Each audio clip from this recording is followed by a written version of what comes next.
Today, we're going to turn those frowns upside down. We're talking about what to do when clients are unhappy, how to handle these unfortunate situations that will happen inevitably in even the best online coaching businesses. So welcome in. This is the live recording of episode 86 of the Client by Client podcast.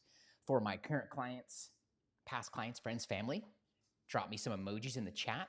For all of my first timers, drop me a number one. Would love to show you some love as well.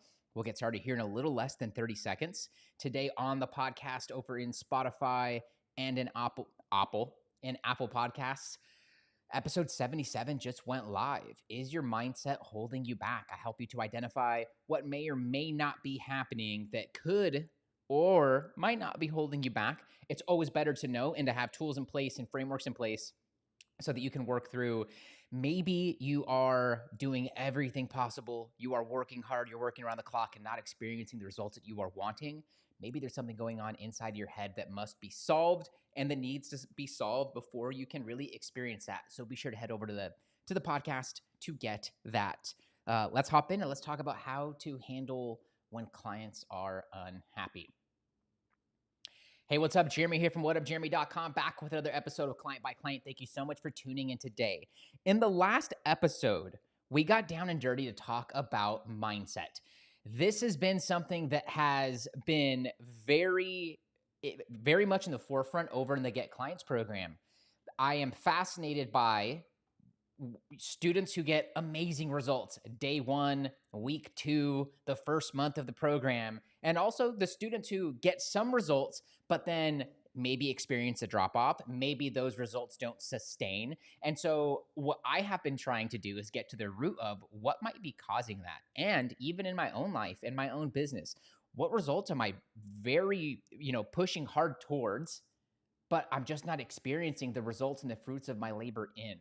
And so what I think this starts to boil down to is what is going on in your mind that must be solved in order for you to get to that next level. So in episode 85, we talked about mindset and how to think about this, how to go about this, some ideas and some frameworks for how to solve this once and for all in your business and in your life. In today's episode, I want to talk about what happens when you have a client that maybe is not so happy and how to handle it and a little bit of the thought process behind it so that you are better equipped to handle situations which will inevitably arise in your online business. And if you haven't had this happen yet, chances are you're going to have this happen at some point in time. And so I want to make sure that you have a resource to come to and to tune into so that you know exactly what to do to handle these situations when a client goes from super happy to maybe not so happy, how to maybe turn it around and how to think about it from top to bottom. The first thing that you need to do when it comes to dealing with situations where clients aren't happy is you have to first accept responsibility. Nobody said that running an online coaching business was going to be easy. Maybe simple. Maybe there are frameworks and strategies that you can implement that is going to make your process to figuring it all out faster. But no one ever said that it was going to be easy. And part of the responsibility, part of the ethic, part of what comes with running an online business is a lot of accepting responsibility. Guys, it is far easier to work in a 9-to-5, to be told what to do, that when something goes wrong, you might have to experience some issue in the moment, but at the end of the day, it's your managers or your bosses or the company's fault.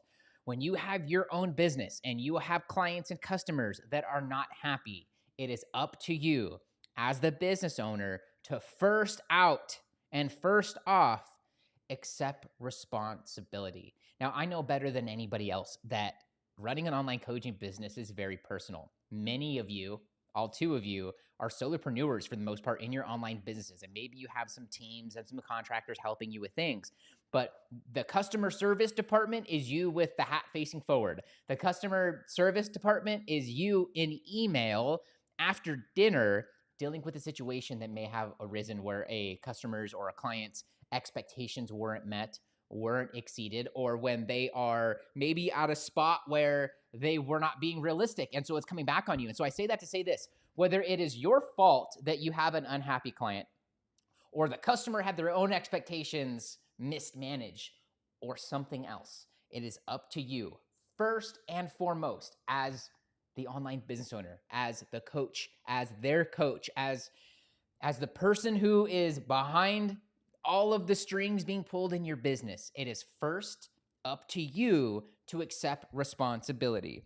Once you've done that, we can move on to the next part here, which is I want to go back to the origin of the relationships with your clients. Before they become clients, they're prospects. Some of them are prospects for 2 years.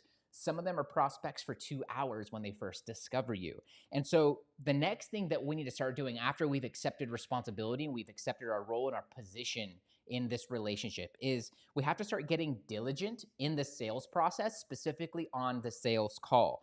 And so what this really comes down to is have a script that absolutely works, right? For leading your prospects into clients and making them feel comfortable and confident and ready for your help. Let me pull up the episode where we talk about the sales call that helps you. I should just have this noted in my head. Show up calls, follow up. This will be edited out, by the way. Call.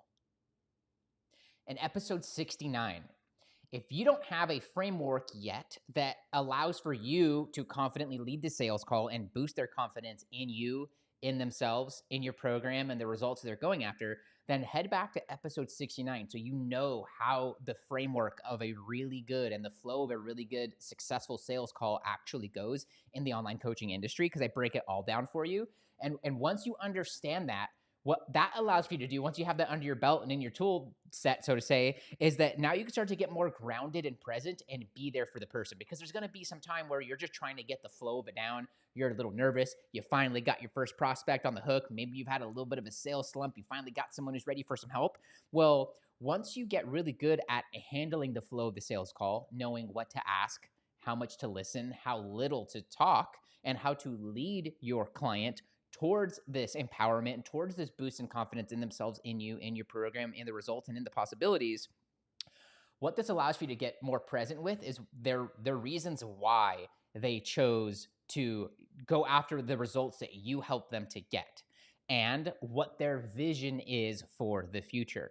And the mark of a really good coach is a coach who can pull out answers and deep reasons, deep roots why your clients are embarking on this journey that they maybe haven't even shared with anyone else, let alone themselves, where they have a moment of brutal honesty and of brutal clarity, and something comes to the surface that they haven't expressed, maybe that they haven't acknowledged or even thought about. And so when that starts to happen, now you're inching your way towards, and you're super close to, number one, becoming their coach at the end of that sales call and them becoming a client in your coaching program. But you're also now that person who boosts that confidence, who gets them to feel more confident and more optimistic about the possibilities that lie there in front of them, because their journey, I'm sure, and the results you get with them isn't going to be easy. It might be simple, but it might not be easy, like we talked about at the top of this episode. And so what you really need to be doing is be getting grounded and present with and clarifying and getting deep with their reasons why and their vision. And what this allows for you to do is to have a different kind of conversation when you have a client who is unhappy. And today we're not going to go into the frameworks and what this all does, because we just don't have the time, the scripts, or the frameworks to be able to give you on this podcast for how to have this sort of a conversation. And we shared this with our students over in the Get Clients program. So what you need to be doing, though, is pulling out that vision and that why, so that if they approach you with some unhappiness, you're able to have a different kind of conversation that's not about their unhappiness or their lack of satisfaction, but is more about, hey, do you remember when we first embarked on this journey together? You told me this. You shared with me this. You shared with me that you wanted to retire your spouse. You shared with me that you have been, we talk about the single moms getting their high school body back, that you have been extremely insecure and that you fear you won't be able to be there in the full capacity to your kids in the future.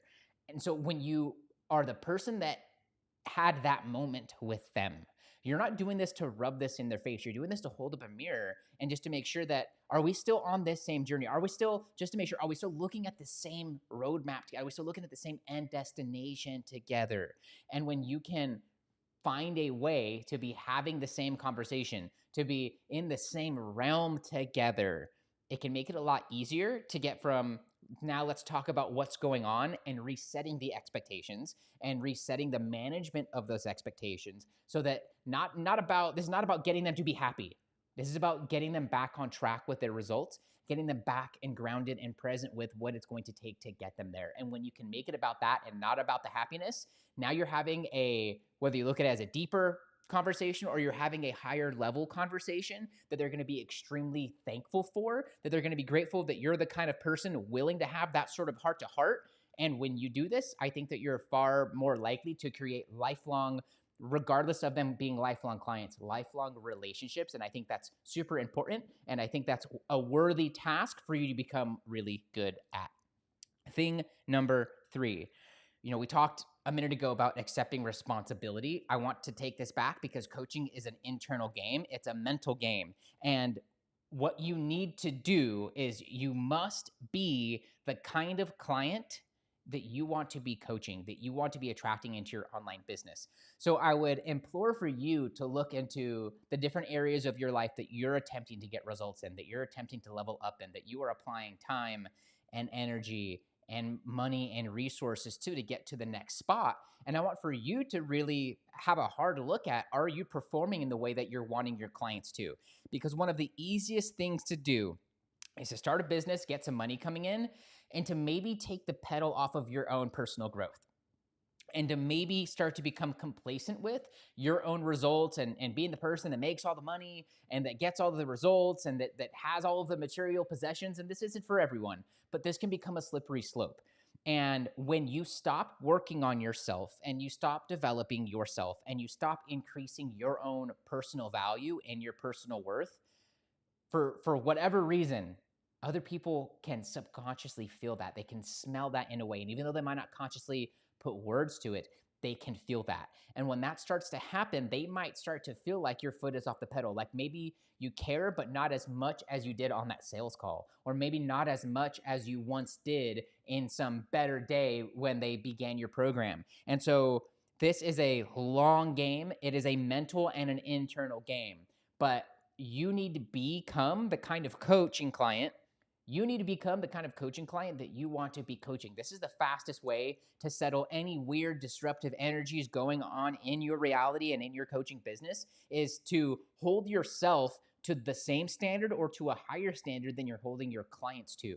And when you do that and you're talking the talk and you're walking the walk and you've been through the fire, so to say, and you're with them in the fire, now you have the sort of basis to understand where they're coming from. You'll probably have some of the experiences to acknowledge and align with them for how you maybe took a situation that you weren't as happy with, whether it was with your coach, with another situation, a coaching experience that you previously had, a different client that maybe had the same things and got different or better results than what your current client that's unhappy is experiencing.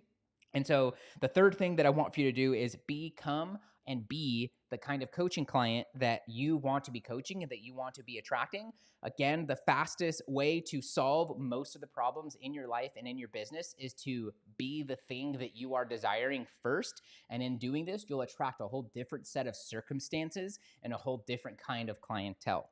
Thing number 4, when you have that client approach you and they are unhappy, you can't let it fester. You cannot let this and prolong this situation. You need to nip it in the bud. And so what this means is maybe getting on a call with them, getting on a Zoom, and maybe even creating an outlet for them in private that allows for them to approach you with some feedback. One of the hardest things to do when you're getting feedback from someone is to accept it as it is and not be defensive. And I didn't plan on sharing this, but the fastest way to becoming the kind of person that never gets feedback from those around and where people create a false reality around you when you're around them, and when you leave the tension goes away and they never tell you, is to be the kind of person that gets combative or that gets that gets on the attack mode and defensive when it comes to getting feedback. So you also need to hear people out, because whatever experience they're sharing with you and whatever experience they're having, that is their reality and that is their truth. Whether you intended for that to happen or not, you need to accept their reality and their truth as their truth. And this means Also, quickly nipping it in the bud and creating a space for them to be able to share this openly and honestly, and doing it in a manner that you accept their feedback as it is. And where I want for you to come from in these sort of conversations is not about their unhappiness, but is first as a friend checking in on them. So maybe you hop on a Zoom call with them, you send them a link, they book a call with you. Hopefully, they're able to book a call in that next couple days. And that's like, hey, before we talk about anything business wise, I just want to check in on you. Are you okay? How's everything going personally? How's the family? Like, I just want to check in on you first. And when you do that, what they can then remember is that you weren't just the person they handed three, five, 10, $20,000 to for coaching, or three, 400, $1,000 a month for some help, that you're an actual human being, and that you actually do this most important thing in this point is that you actually care, and that for you that it's bigger than coaching, and it's bigger than lifelong clients. It's about lifelong relationships and about having meaningful connections with other human beings on this earth, except especially the ones that trust you the most. Nip it in the bud. Come from a place of, are you okay, and checking in on them personally before you get deep into the specific details of what might be making them unhappy. And then actually be there to care and listen to their problems. Give them space. Don't be there to respond. Be there to listen. Be there with some empathy. And when you can come from that, you will be displaying that care. And I think that when this happens, even if you fucked up royally, you will create lenience towards you, and you will be given grace in these situations. And they'll remember that even though they might have you on a pedestal as their coach, as their mentor, as an influencer before you became any of those things to them, that you are still a human being at the end of the day, and that human beings mess up. And I'm sure they want to be given grace in their online business in these sort of situations, and in their life they want to be given grace. And so I think the best thing that you can do is to be the person that gives them that grace, and that listens and doesn't get combative with the feedback that they have, and instead listens to it and aims to be better. And that you don't just say that as lip service, that you actually go to get better, and you maybe even circle back with them to let them know how you're changing, or what afterwards resonated with you, and what that's going to mean for both of you going forward, and maybe for you in your coaching business and as an online coach.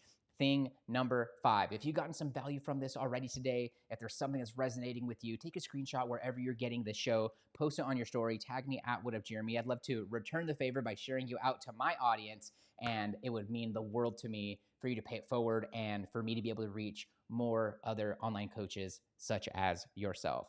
Thing number 5 is kind of building off of what we just talked about, is that you have to get to the root of it. And what this means is maybe not allowing the problem they're bringing to you, that surface level problem, which they may just become direct and it's the actual problem they're bringing to you of what's making them unhappy. But you need to also look deeper into what might be causing that. And this is a lot of why, in the last point I mentioned, that you need to be checking in on them to make sure that they're okay. Because a lot of times they might be having something personally going on, and you just don't know the extent of it, of what hardships they might be experiencing in their life. And this could just be another layer on it, and you might be the outlet quickest that's they're able to get all of this venting out too. And so if you can just find a way to be human with them and level with them, and to find a common ground about what's going on, about listening to them, of what their problem is, letting them know after you've listened and given them an avenue for sharing this, and even going deeper, of finding a common ground. And like, and what this might mean is apologizing, is accepting that responsibility and saying, I'm so sorry. I totally, and I hope you know this of me, I totally did not intend for that to happen, or for it to get out of hand, or for whatever the situation is. And allowing for them to also maybe accept that, or give them the space to also hear that, because sometimes just a sorry or an honest apology, it can go a long way if you did mess up, or if something did happen that you're just accepting that responsibility for. And at the end of the day, when you have coaches who are when you have clients who are unhappy, who they are wanting to maybe leave your program, maybe throw in the towel altogether on getting the result that they're wanting with your help, is that good coaches don't let their clients quit or give up. And there might be times where you do go your separate ways, but the mark of a good online coach is one who cares so much and displays that in more ways than just words, that allows for them to maybe spill out what is going on and vent what is going on, and then getting to a place of, okay, all that said, where do you think we should go from here? and not allowing for them to get off of that ride. And like there is always a time and place where and exceptions to everything we're saying here. Nothing is law. And so there might be a situation where they do need to maybe not quit, but maybe take a break. And maybe that might mean temporarily pausing some payments. Maybe that might mean circling back together and just agreeing to go separate ways. Maybe that is saying, hey, let's take a little break and let's circle back next month with a fresh start, with a fresh mindset. Let's game plan and re-strategize together, acknowledge and analyze the vision that you're going after to make sure we have the right plan in place. And let's just kind of start this from a fresh perspective. And if you can communicate this and get this across, number one, you might just inspire them to keep on keeping on, because you know probably better than anyone, as we talk about here every day, is that if you want to be successful in anything, you also have to accept and deal with a lot of failure. Part of the reason why we're talking about this here on today's episode is because in order for you to become in order for you to become successful as an online coach, it is inevitable that someone is not going to be happy with the speed of their results or something else going on with the program or something going on in their life, and now they're pointing at you as the problem. And so these things happen, and that's why I thought that it was worth addressing. But good coaches don't let their clients quit. They do not let them just give up at the first sign of some adversity. They find a way to find a common ground, accept that responsibility, and create a roadmap moving ahead. In the next episode of Client by Client, we're going to talk about 3 non-business strategies to attract more clients and more money. So be sure to come back tomorrow to hear about all the ideas and 3 strategies that are non-business for how you can bring in more clients and get all the money. Whenever you are ready, here are 3 ways I can help you grow your online business. First, download your free copy of GetBookedCRM. Coaches are used to managing your leads and pipeline from Instagram DM, Facebook Messenger, LinkedIn Mail, and your email inbox, where you're losing leads in the cracks and you're leaving a lot of money and clients on the table every single month. That's why I created GetBookedCRM. What started out as a free way for me to manage my pipeline and turn prospects into clients has quickly become a favorite tool of my private clients and the many members in the Leverage Coach community. Get leads and turn them into clients in half the time. And right now, it's 100% free. All you have to do is find me wherever you're getting the show or over on Instagram and send me the letters CRM. Second, join my free group for online coaches.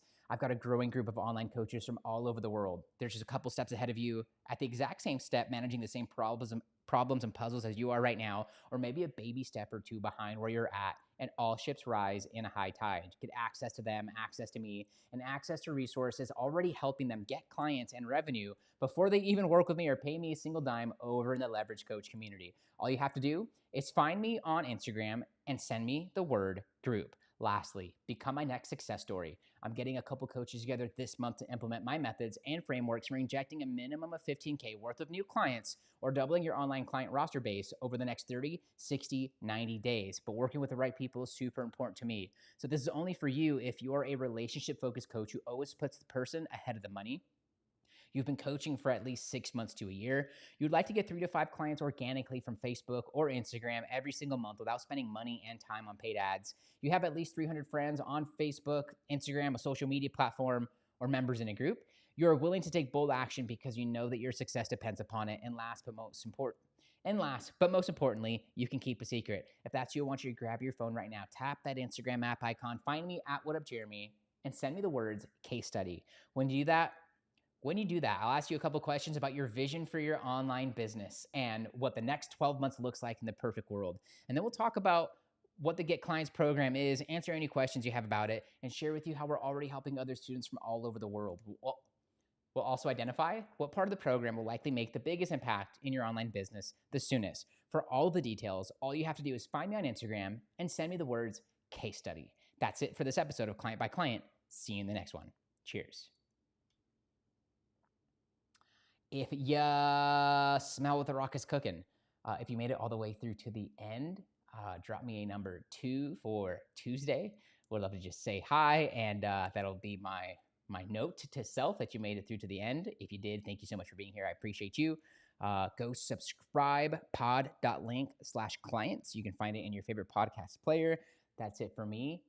It's Tuesday. You got the whole week ahead. Brand new month. Go sell something. You'll feel better. See you guys again tomorrow. Cheers.